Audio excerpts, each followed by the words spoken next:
Guys, GoTo itu mau IPO loh, mau listing di Bursa Efek Indonesia. Artinya apa? Setelah tanggal 7 April 2022, setelah listing nanti dari tanggal 7, tanggal 8, tanggal 9, tanggal 10, dan seterusnya, kalian bisa beli sahamnya di market. Market akan selalu buka setiap harinya, kecuali hari Sabtu dan Minggu dan hari raya besar lainnya, hari libur lainnya itu nggak buka. Senin sampai Jumat udah pasti buka, dan kalian bisa beli saham GoTo berapapun yang kalian mau. Jadi kenapa harus ngebet banget beli pada saat IPO sih? Kalian berinvestasi di saham manapun, itu bukan lagi undian lotre guys. Bukan siapa cepat dia dapat, bukan yang beli duluan itu udah pasti untung, bukan juga yang beli belakangan udah pasti rugi. Jadi nggak ada duluan nggak ada belakangan gitu ya. Bahkan ada yang beli duluan malah dia rugi, beli belakangan malah dia untung gitu ya. Jadi gue masih nggak ngerti apa sih sebenarnya yang kalian kejar.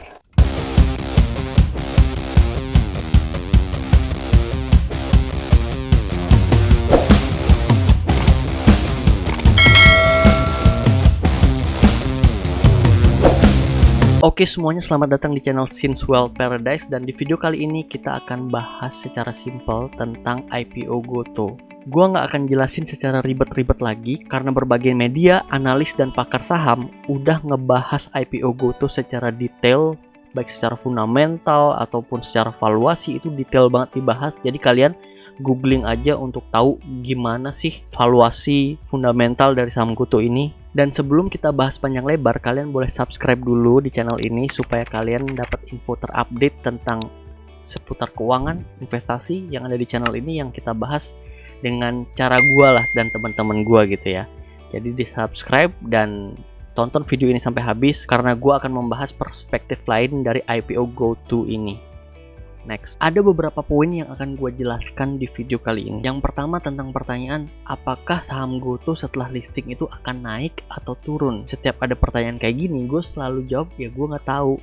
Gue bukan dukun. Tapi gue bisa kasih kalian gambaran, fakta, dan data yang ada saat ini. Saham Bukalapak udah duluan listing di Bursa Efek Indonesia, dan listingnya itu 6 Agustus 2021, dan sekarang udah turun minus 68,87%, 60% lebih dia turun sahamnya. Saham Grab itu listing di bursa saham Amerika, di Nasdaq lebih tepatnya, itu sejak 4 Desember 2020 dan sampai saat ini udah turun minus 71,01%, 70% minusnya. Gue sama sekali nggak tahu kenapa dua saham ini kompak turun gitu ya. Listingnya berbeda, yang satu di Indonesia, yang satu di Amerika, tapi kompak mengalami turunan cukup dalam.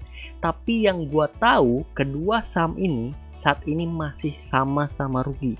Jadi kesamaannya itu rugi, bukan sama-sama fintech atau sama-sama startup.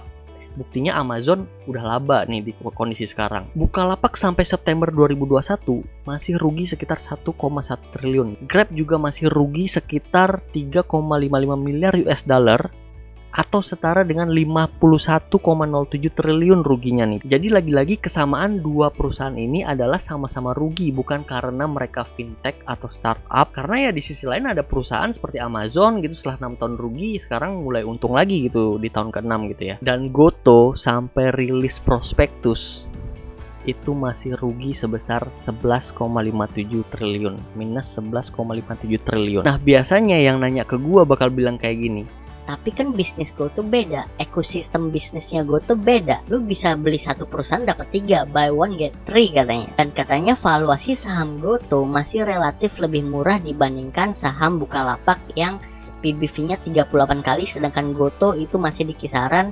2,89 kali sampai 3,17 kali. Oke, gua jelasin dulu ya konsep PBV itu kayak gimana. Secara rumus, PBV itu harga saham dibagi dengan total ekuitas per jumlah lembar saham beredar. Jadi ibaratnya ya harga dibagi modal lah, bisa dibilang secara simpel kayak gitu. Kan berarti kalau secara matematika itu pembilangnya harga, penyebutnya pembaginya itu atau penyebutnya itu kan si modal ini kan. Dan modal secara bisnis bisa naik bisa turun. Konsepnya kalau bisnisnya menguntungkan dan menghasilkan laba, maka modal akan naik karena ada tambahan dari laba. Tapi kalau bisnisnya lagi rugi, lagi nggak bagus, itu akan menggerus modal akan turun. Kita berandai-andai nih, kalau asumsi saham Goto itu sampai tahun depan tuh masih 316 ya, di harga penawaran IPO-nya lah bisa dibilang. Tapi tahun depan, Goto itu sampai 2023 pun diproyeksikan masih rugi. Jadi kalau tahun depan itu masih rugi, maka akan menggerus modal dari Goto itu sendiri. Nah, kalau modalnya turun, berarti book value-nya turun kan, penyebutnya turun, maka ke depan PBV-nya malah jadi justru mahal untuk Goto ini sendiri. Dan gua harus jelaskan di sini, kenaikan modal yang sehat itu apabila naiknya karena ada laba. Jadi perusahaan bisnisnya bagus, untung, ada laba ditambahin modal naik. Itu yang bagus. Tapi kalau kenaikan modal hanya karena injeksi modal dari pemegang saham, terus nyari pemegang saham baru, ditambah terus modalnya, itu menurut gue sih nggak terlalu bagus kondisi modal yang seperti itu ya. Dan bahkan kalau kalian lihat di laporan keuangan, secara akumulasi Goto sudah mencatatkan rugi total itu sebesar 65 triliun. Artinya kerugian ini yang menggerus modal, tapi modalnya tetap naik terus karena diinjek terus gitu ya. Dia menawarkan saham terus kepada pemegang saham. Jadi saran gua, selain melihat PBV, kalian harus melihat ekspektasi ke depan gitu ya. Apakah modalnya akan kegerus atau bertambah, laba nggak atau malah rugi. Terus balik lagi nih, kalian misalnya tetap kekeh ya pakai PBV gitu, misalnya PBV Goto kan cuma 3,17 kali, itu lebih murah banget dibandingkan Bukalapak yang 38 kali. Makanya Bukalapak turun katanya. Oke, gue bisa benerin statement lo. Saat ini gue benerin statement lo. Oh iya, valuasinya dia lebih murah. Murah memang, tapi apakah menjamin saham itu akan naik? Apakah menjamin saham tersebut tidak turun? Itu yang harus ditanya. Kalau kita berpikir secara runut nih ya, anggaplah Bukalapak itu sebagai benchmark. Kondisi Bukalapak per September kan masih rugi minus 1,1 triliun. Dan PBV-nya katanya 38 kali kan ya. Dan sahamnya turun minus 68,87%, ya kan? Sekarang Goto masih rugi minus 11,57 triliun. PBV-nya cuma 3,17 kali. Katakanlah seperti itu gitu ya. Harusnya nih ya, konklusinya saham Goto nanti nggak akan turun sedalam saham Bukalapak. Harusnya dengan kondisi yang sama tetap turun, tapi nggak sedalam Bukalapak gitu ya. Konklusinya harusnya seperti itu tuh kalau kita berpikir runut. Iya dong, tapi sah-sah aja kalau konklusi kalian berarti saham Goto itu kan lebih baik, lebih murah. Berarti nanti sahamnya bakal naik. Sah-sah aja, tapi menurut gue itu bukan pemikiran yang runut. Itu pemikiran yang loncat-loncat gitu ya. Karena data sebelumnya apa, terus tiba-tiba ngambil konklusi dengan pernyataan yang sebaliknya dari data yang ada. Poin selanjutnya adalah kalian tahu The Fed kan? Bank Sentral Amerika Serikat itu udah menaikkan suku bunga sebanyak 25 basis point kemarin. Dan diekspektasikan akan terus menaikkan suku bunga gitu ya. Yang udah-udah nih, menurut data tahun 2018, kalau suku bunga Amerika naik, Bank Indonesia juga menaikkan suku bunga, ke depan itu harga saham itu akan mengalami penurunan. Di 2018 itu harga saham mengalami penurunan gitu ya. Dan baru naik di bulan Oktober. Ini juga harusnya jadi pertimbangan untuk kalian. Ya kalian bisa beli di bulan Oktober gitu sesuai dengan siklus IHSG itu sendiri pasca kenaikan suku bunga The Fed. Jadi menurut gue ya slow aja, santai gitu ya. Dan kalian pikir deh, bukankah kalau kita beli saham Bukalapak hari ini akan mendapat harga yang jauh lebih murah dibandingkan IPO-nya? Akan mendapatkan harga saham yang terdiskon 60% lebih. Bukan berarti yang duluan beli di IPO tadi yang untung, malah kita yang bisa beli di harga diskon 60% lebih minus ke bawah. Terus misalnya nih kalian bilang, ya kebetulan aja nih, kan kita udah tahu saham Bukalapak turun. Terus kalau nanti Goto malah naik, gimana bang? Gue nggak kebagian dong. Gue ketinggalan nikmatin cuannya dong. Gue bisa jawab, kasih gue satu saham yang sejak IPO ngaceng terus, naik terus sampai akhir hayatnya. Kasih gue contoh satu saham yang nggak pernah ada turunnya gitu, naik tegak lurus kayak gini. Kalian boleh komen di kolom komentar itu sahamnya apa yang dari IPO naik terus nggak pernah turun sama sekali. Ya namanya dagang, namanya trading, namanya harga saham, ada jual dan beli, ada pendapat jual, ada pendapat beli. Pasti kadang harga naik, kadang juga harga turun gitu. Kita berandai-andai, andaikan pada saat listing tanggal 7 April nanti Goto misalnya naik kencang nih, naik kencang nih, pasti ada koreksinya. Pada saat koreksi itulah kalian tanyakan sama diri kalian sendiri, kalian masih yakin nggak beli saham GoTo ini? Kalau yakin, ya udah beli pada saat koreksi. Ternyata kalau misal koleksinya dalam, ya dapat harga yang lebih murah lagi gitu ya. Nggak ada yang perlu diburu-buru, santai aja. At least setelah listing, kalian udah ada gambaran nih, kan harganya bergerak terus tuh setiap harinya setelah listing. Kalian udah ada gambaran bener nggak harga sahamnya stabil, bener nggak ada fasilitas yang menstabilkan harga. Itu kalian bisa lihat, kalian bisa tahu juga, oh resikonya dia turun segini nih, kita beli di harga ini. Oh naik segini, nanti kita jual di harga ini. Lebih enak gitu karena udah terbentuk polanya dan harganya udah terbentuk gitu. Nah selanjutnya nih, hal yang paling menurut gua aneh gitu dan penting ya, penting banget dibahas dari IPO GoTo ini adalah green shoe atau mekanisme stabilisasi harga selama 30 hari. Itu kayaknya ada di 6 fakta GoTo gitu. Digembar-gemborkan banget gitu kalau misalnya green shoe itu akan harga sahamnya di-maintain, terus distabilkan gitu ya. Ini peraturan udah ada di zaman Bapak Paum dan diperbaharui oleh OJK dengan POJK nomor 6 tahun 2019 tentang stabilisasi harga untuk mempermudah penawaran umum. Jadi udah ada di peraturan.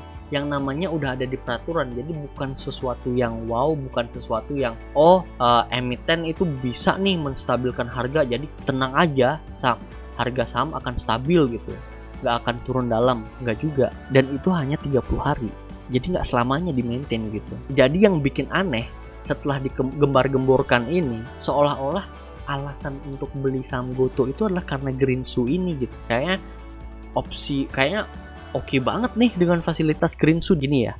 Yang harusnya teman-teman pikirkan itu ketika membeli saham adalah bagaimana menganalisa bisnis perusahaan tersebut, bagaimana memvaluasi perusahaan tersebut, dan ya dilihat bener gitu perusahaan ini bagus atau enggak. Kalau masalah green shoe itu bonus aja gitu ya. Jangan membeli saham karena ada fasilitas green shoe gitu ya. Menurut gua kayak gitu. Poin di 6 fakta itu katanya dibilang IPO bukan exit strategi. Kalian pasti mikir, oh pasti pemegang sahamnya nggak akan jual sahamnya nih karena bukan exit strategi. Nggak gitu bro. Jadi yang dimaksud IPO bukan exit strategi itu adalah peraturan OJK nomor 22 tahun 2021 tentang penerapan klasifikasi saham dengan hak suara multiple atau multiple voting shares. Peraturan ini mengatakan bahwa founder walaupun sahamnya cuma sedikit, bukan saham mayoritas, dia mempunyai hak suara lebih banyak dalam menentukan visi dan misi perusahaan. Jadi nggak ada hubungannya sama jual beli saham. Ya kalau misalnya suatu saat dia mau jual saham ya nggak masalah gitu. Jadi bukan berarti ini maksudnya dia akan keep terus sahamnya, akan dijagain kita jadi nggak akan turun. Nggak. Dan kalian lihat nih, ternyata investor GoTo yang punya multiple voting shares tuh ternyata sahamnya cuma 2,25% paling tinggi. Sisanya ada banyak pihak yang memegang saham di bawah 5%. Totalnya itu 62,45% dari total jumlah saham beredar. Nah, kalian harus fokus di 62,45% ini. Banyak orang nih, banyak pihak yang megang di sini. Kalau nanti mereka akan jual, apalagi penjualnya masif, ya harga saham pasti akan turun.